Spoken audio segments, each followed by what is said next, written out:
A very good evening and welcome to the Week in 30 Minutes. The English News Department has prepared a variety of reports that highlight the main events that have recently taken place throughout Kuwait. Our committed team of correspondents has kept busy on the streets of Kuwait searching for stories that are currently at the forefront of the news. Today's episode is indeed eclectic, as we will have the opportunity to view National Day celebrations. We will also take a look at one of the most highly regarded awards in French cinema.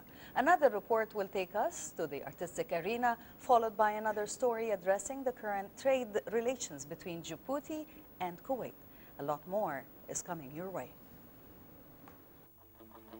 From the Sahara Golf Club, this is Sarah Club. From the Radisson Blue, I'm Gemma Jaburi. From Al-Sahel Club, this is Salim Kandiri. From the Scientific Center, this is Heba Abdulrahman. I'm Badriya Saleh, reporting for the Week in 30 Minutes.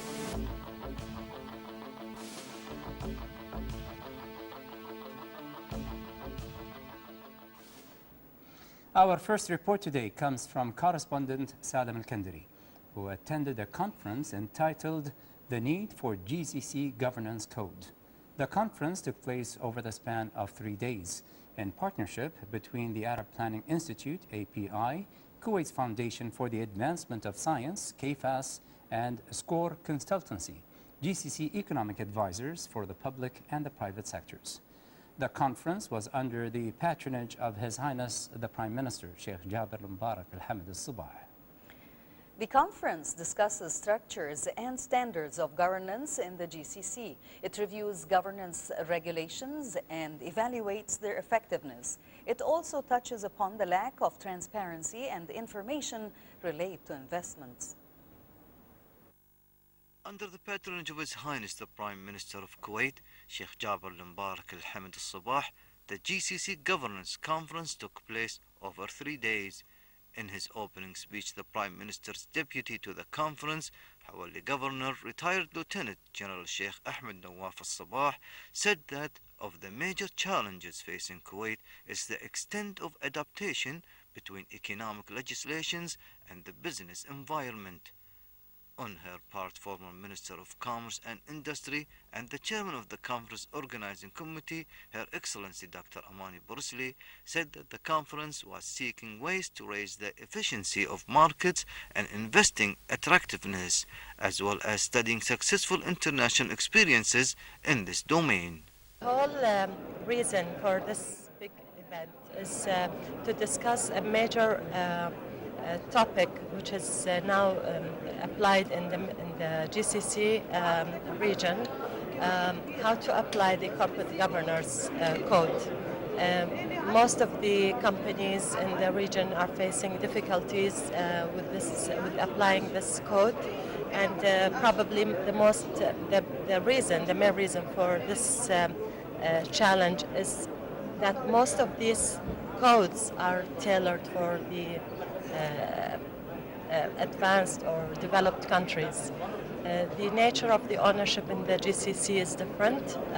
There's a big domination for the family ownership, government ownership.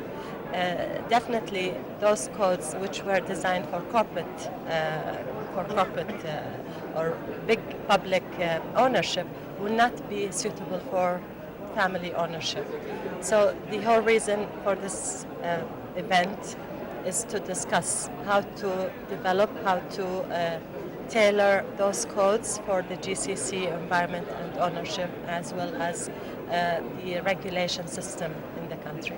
The conference also evaluated the financial crisis effect on the scope of monitoring and legislations in the region and post-crisis international legislation. The GCC Governance Conference is held to set the codes that can improve the relationship between businesses and governments within the GCC countries. From Salwa Hall, this is Salim Kandiri reporting for the Week in 30 Minutes.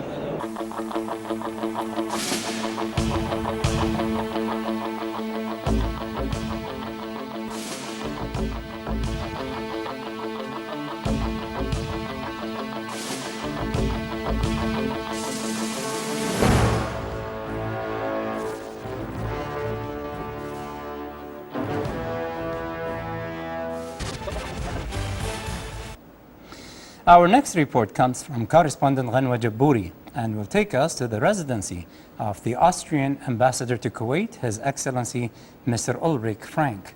The embassy hosted a warm reception to observe Austria's National Day, attended by the Austrian community in Kuwait, diplomats, key officials, and members of the press. Austria commemorates the day annually on the 26th of October. October 26 marks the day when the last of the remaining foreign troops left Austrian territory. Therefore, October 26 is de facto the first day on which Austria had regained its status as an independent and sovereign state.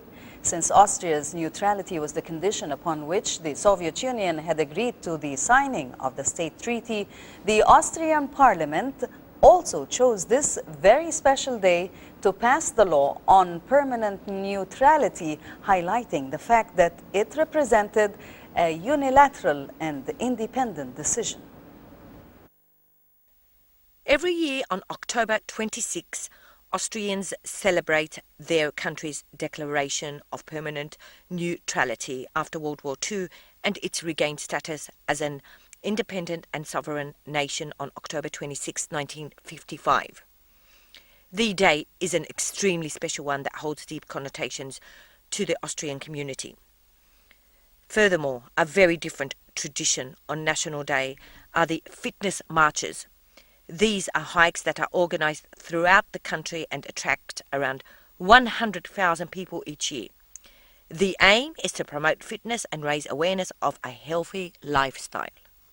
Today we celebrate the day when the Austrian law of neutrality was passed in the Austrian parliament, which was on October 26 in the year 1955. And as I said in my speech, it was an important step for Austrian independence. And it became also an important factor in our foreign policy. And it does not mean that we are neutral in when it comes, as for example, to human rights issues, but it was an important historical step in our development. Austria is well known for its culture, for its cultural tradition, especially for music, and I hope we brought something of this to Austria, to Kuwait, especially tonight here in this garden of the Austrian residents. Austria, this is the center of Europe.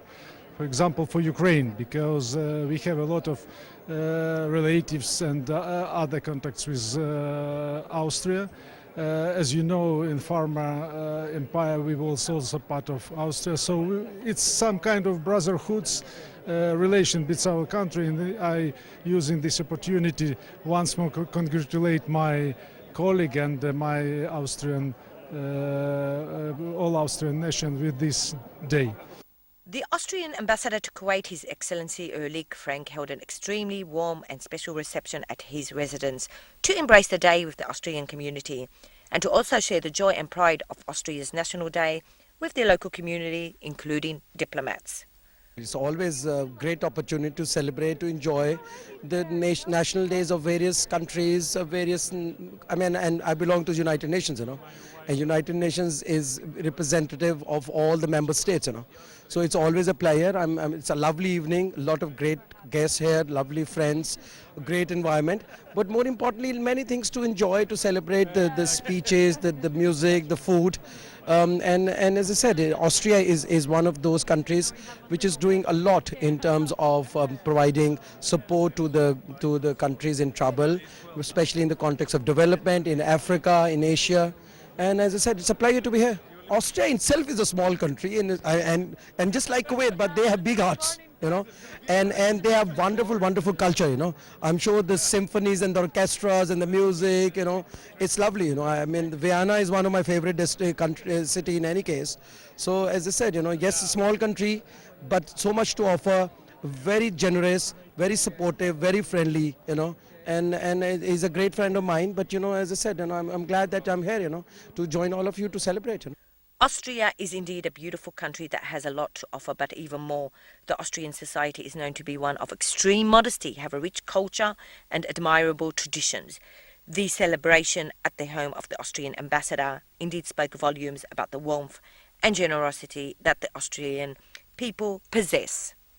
The Austrian community, although is a relatively small one, is making a huge impact in Kuwait with its beautiful and vibrant culture.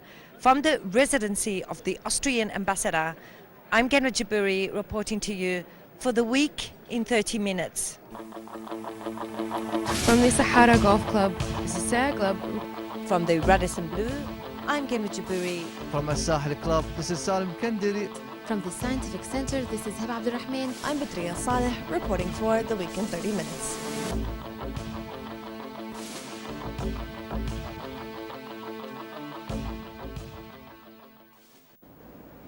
Congratulations to the Austrian community on their annual celebration.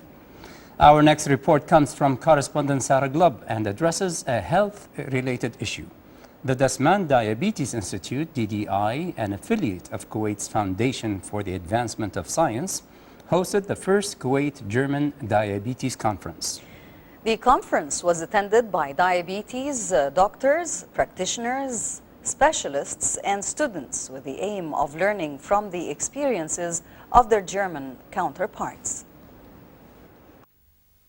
The Dasman Diabetes Institute organized a two-day seminar entitled the Kuwait German Diabetes Mellitus Conference, the first such collaboration between the Kuwaiti-based institute and Germany. Well, first of all, let me thank the Dasman Institute and particularly Dr. Kadem Bahbahani for having us and allowing us to have this event. We are very grateful for that.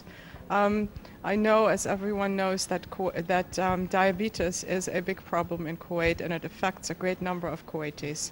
As a German national, I am familiar with good doctors from Germany who have great experience in diabetes, including the participants, Professor von Lilienfeld and members of his team, Dr. Teves and Frau Sack. Germany has a special way of dealing with diabetes where it is bifurcated between the care of the doctor and then the treatment by a diabetologist. And I thought it might be interesting for diabetologists here in Kuwait to hear about that, and then they can evaluate whether this would be useful to them. The first day of the conference tackled topics including diabetes and its defect in vision and kidney function, the diabetic foot syndrome, and the effects of diabetes and its therapeutic approaches on daily life. We are happy that we are invited to talk about diabetes. We work very much in Germany about diabetes because we have many patients and we learned that the same problem is in Kuwait. Yeah, we had the pleasure to be shown around this morning here, and we are impressed. It's a very good institution. There are all the parts we need to treat patients. And I think I'm happy we learned some parts which we really think we might do in Germany too. A diabetes educator, and this is something special. We educate people in small groups, 4 to 8 patients, and I want to tell for example, the people in Kuwait that this is necessary to take care of diabetes people. I educate people with diabetes and special for the special things, for example, for nutrition, for taking insulin, for hypoglycemia, and everything they have to know. The second day of the conference tackled food and weight control, complications and consequences of diabetes, and new treatment options. The Dasman Diabetes Institute has invited a group of German doctors to come and participate in the first Kuwaiti German Diabetes Conference and share their experience, knowledge and skills on the prevention, diagnosis and treatment of diabetes. From the Dasman Diabetes Institute, this is Sarah Globe reporting for the Week in 30 Minutes.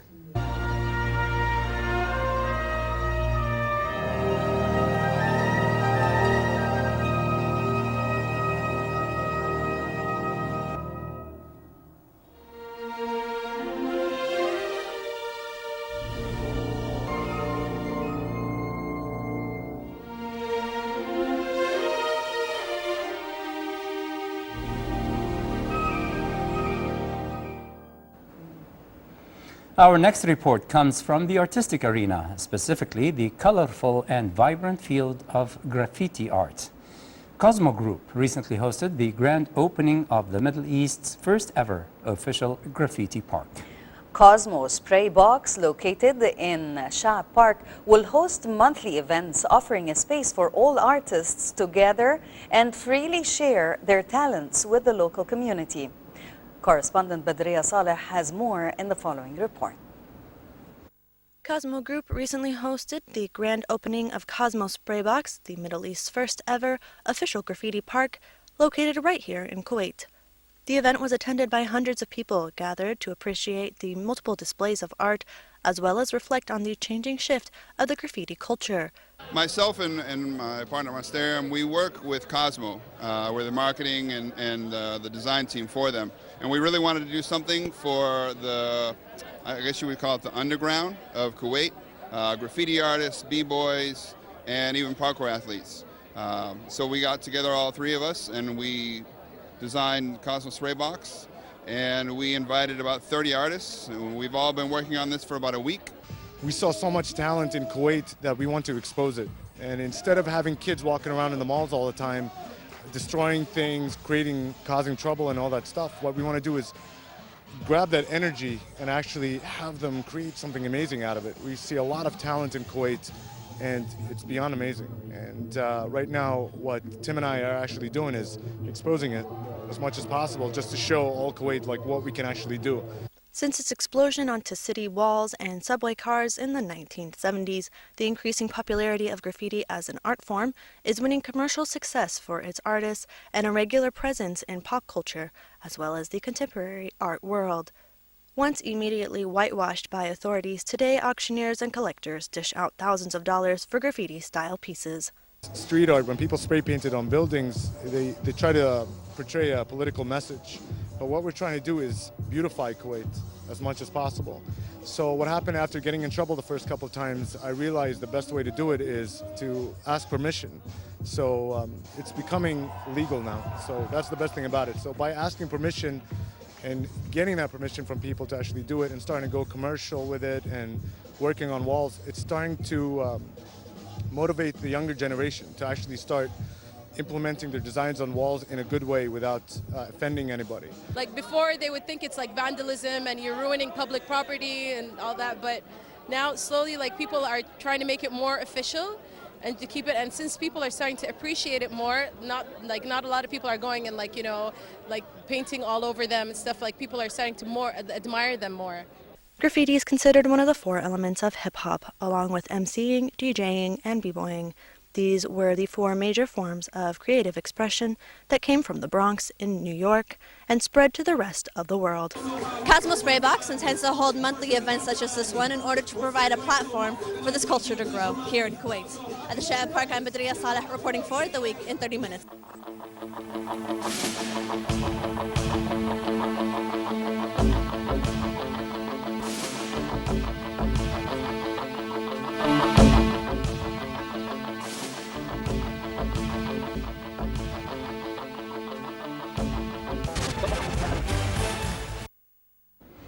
Up next, the French Embassy in Kuwait, in collaboration with the French Institute, hosted for the very first time in Kuwait a three-night César Award French Film Festival. The César Award is the National Film Award of France. The award is delivered in the Nuit des Césars ceremony, a celebration which first began back in 1976. The nominations of the César Festival are selected by the members of 12 different categories of filmmaking professionals and supported by the French Ministry of Culture. The nationally televised award ceremony is held annually in the Théâtre du Châtelet in Paris every February. Ghonwa Jabouri was there and has reported. The French Institute, in collaboration with the French Embassy Kuwait, have brought to the delight of the audiences one of the most highly regarded cinema film festivals. As always, the French Embassy and the French Institute seek to bring the beauty and significance of French culture to Kuwait, hence encouraging the sharing of knowledge in art and literature between the societies. Interested to watch French movies, especially in Kuwait. It's always interesting to watch different kind of movies as well. We might know the kind of movies or not, maybe. I didn't look for it actually, but we'll discover it later on, maybe. César, Nuit des Césars, and I'm sure you wonder why we call it Nuit des Césars, actually. The César is an award. It's an award from the French cinema industry that is awarded every year to the best French movies. So there is a big ceremony. It's a bit like the equivalent of the Oscar night, the American Oscar night. But now, why do we call it César? Because César is actually the name of a sculptor who designed the trophy. The trophy for the César looks that way. It's a sculpture done by an artist who is now actually deceased, called César. That was the name of the sculpture. And he gave the name, of course, to the ceremony. See? So it's a compression done by a famous French sculptor, and that's why we call it Nuit des Césars. The César Award is considered the highest film honor in France for theatre. In cinema, it is the French equivalent of the Academy Award in the United States. I have a degree in French, since I did French for 4 years in England, and I'm a teacher here at Kuwait English School. So every year when there's a French film festival, I really look forward to going to see all the films. I encourage my pupils to go as well, and all the films are all award-winning films as well, so they're very, very interesting. We look at the clips on YouTube, the trailers, we see which ones we want to go and see, and we decide which is the best one. So yes, I'm really thrilled and excited to be here tonight. The 40th César Awards is scheduled to take place on 20 February 2015 with Danny Boone acting as the chairman of the ceremony. The French Embassy Kuwait, in collaboration with the French Institute, have brought award-winning French films to the delight of cinema lovers. From Cinescape, Leila, I'm Gena Jabiri reporting to you for the week in 30 minutes.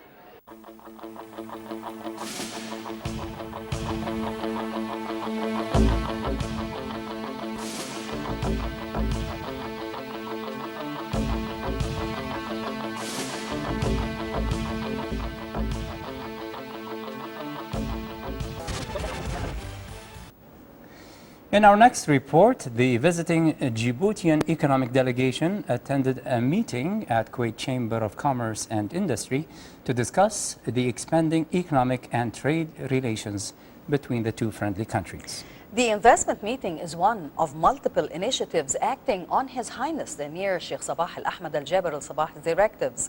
It is meant to transform Kuwait into a financial and commercial hub, taking the necessary steps to develop cooperation and bilateral relations with all countries. Correspondent Badri Al-Saleh brings us this story. The Djiboutian delegation of diplomats visited Kuwait's Chamber of Commerce and Industry as part of their agenda while in Kuwait, as they met with members of KCCI to discuss expanding economic and trade relations between the two countries. Kuwait Chamber of Commerce and Industry Chairman Ali Al-Ghanem said the level of economic and trade relations between Kuwait and Djibouti fell short of expectations. Al-Ghanem said investors need to know further information on what Djibouti can export to Kuwait in order to ensure extension to a country Kuwait currently has no investments in. He called for setting up joint investment ventures. Al-Ghanem stressed that Kuwait-Djibouti cooperation should be promoted and deepened, but regretted that the long distance between both sides is a main obstacle to further develop bilateral economic cooperation. Djibouti's visiting Minister of Finance and Economy, Alis Moussa, said his country is doing its utmost to develop its economy and attract more foreign and Arab investment. According to Moussa, Djibouti enjoys a strategic position, security and stability, not to mention policies and plans to create an attractive investment atmosphere. We are today in Kuwait Chamber of Commerce and Industry. I've been pleased to meet Kuwaitis business community in order to exchange and to inform, to make visible the opportunities offered to the Kuwaitis in the business community. We had a very, very interesting exchange and discussions We believe in the relation between Djibouti and Kuwait. We want now to extend our relations to the private sector, business-to-business activities. Djibouti has a very long-standing relation with Kuwait, and Djibouti is growing like other African countries these last years with a GDP growth of 5%. We hope next year by 7%. And we do believe in possibility of developing together investment project with the Kuwait organizations, especially private sectors. Djibouti's annual growth rate ranges between 5 and 7% in spite of the fallout of the global financial crisis, and foreign investment rates shot up to 30% of the gross domestic product in 2013 from 5% in 2000. Djibouti's economy is highly dependent on the tertiary sector, which represents around 75% of the GDP. The investment environment of the Republic of Djibouti is characterized by the combination of natural assets, efficient infrastructures, incentive regulatory framework, and funding, as well as market opportunities. Those combined factors secured the country a growth rate of 4.8% in 2011. At Kuwait Chamber of Commerce and Industry, I'm Badriya Saleh, reporting for the week in 30 minutes. From the Sahara Golf Club, this is Sarah Club. From the Radisson Blue, I'm Gemma Jaburi. From the Sahel Club, this is Salim Kandiri. From the Scientific Center, this is Hiba Abdurrahman. I'm Badriya Saleh, reporting for the week in 30 minutes.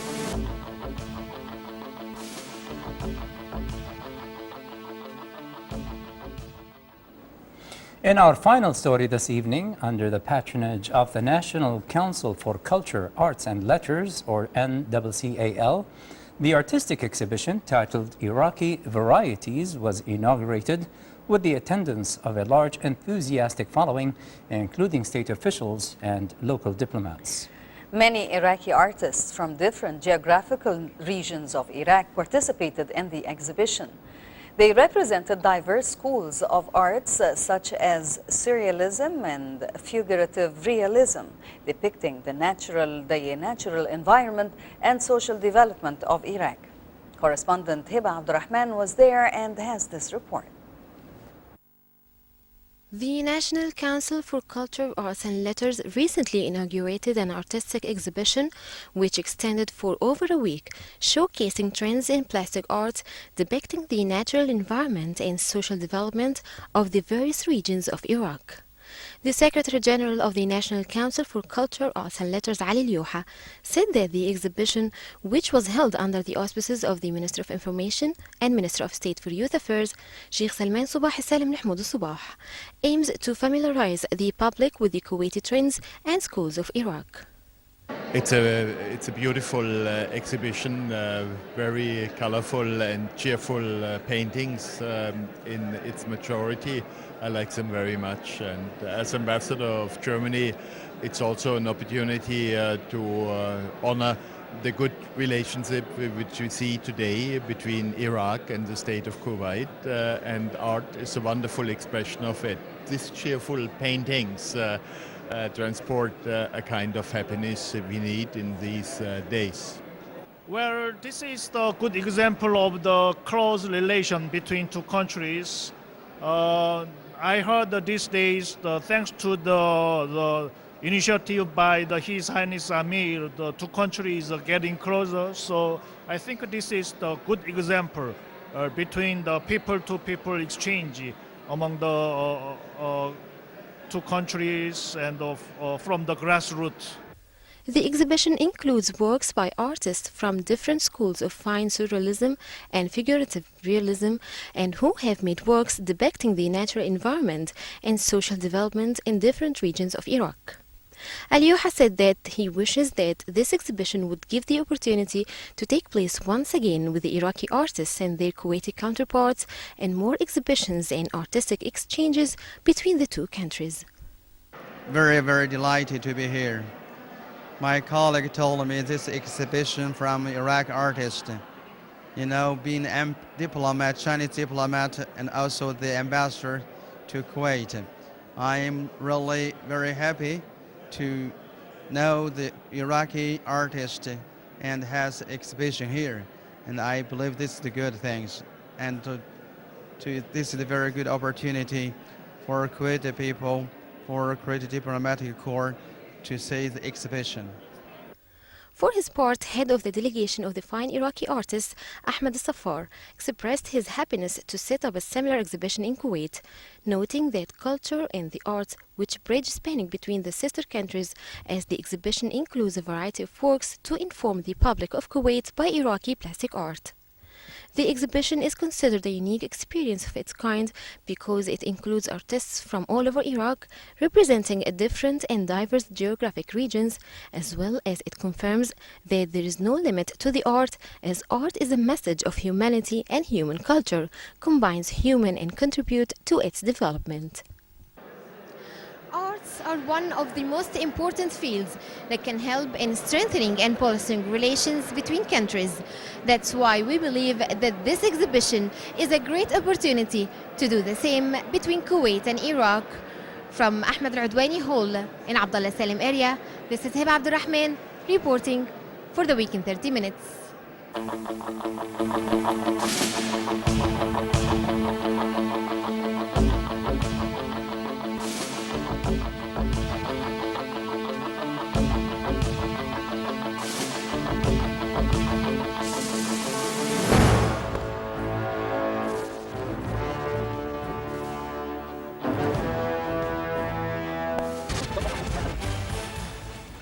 This brings us to the close of tonight's episode of Week in 30 Minutes. We hope to see you again same time next week. Our highly dedicated team of correspondents is constantly out on the field searching for reports that matter most to you. We look forward to receiving your feedback on the stories we covered today and are ready to cover issues that are of special interest to you.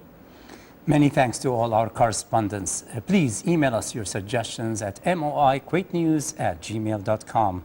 You can also follow us on Twitter at moikuwaitnews and also on Facebook, also at moikuwaitnews. And of course, if you'd like to see our reports once again, you can visit our YouTube channel at moikuwaitnews. Thank you for joining us tonight and see you next week with more exclusive reports. Have a good night. Good night. هنا الكويت.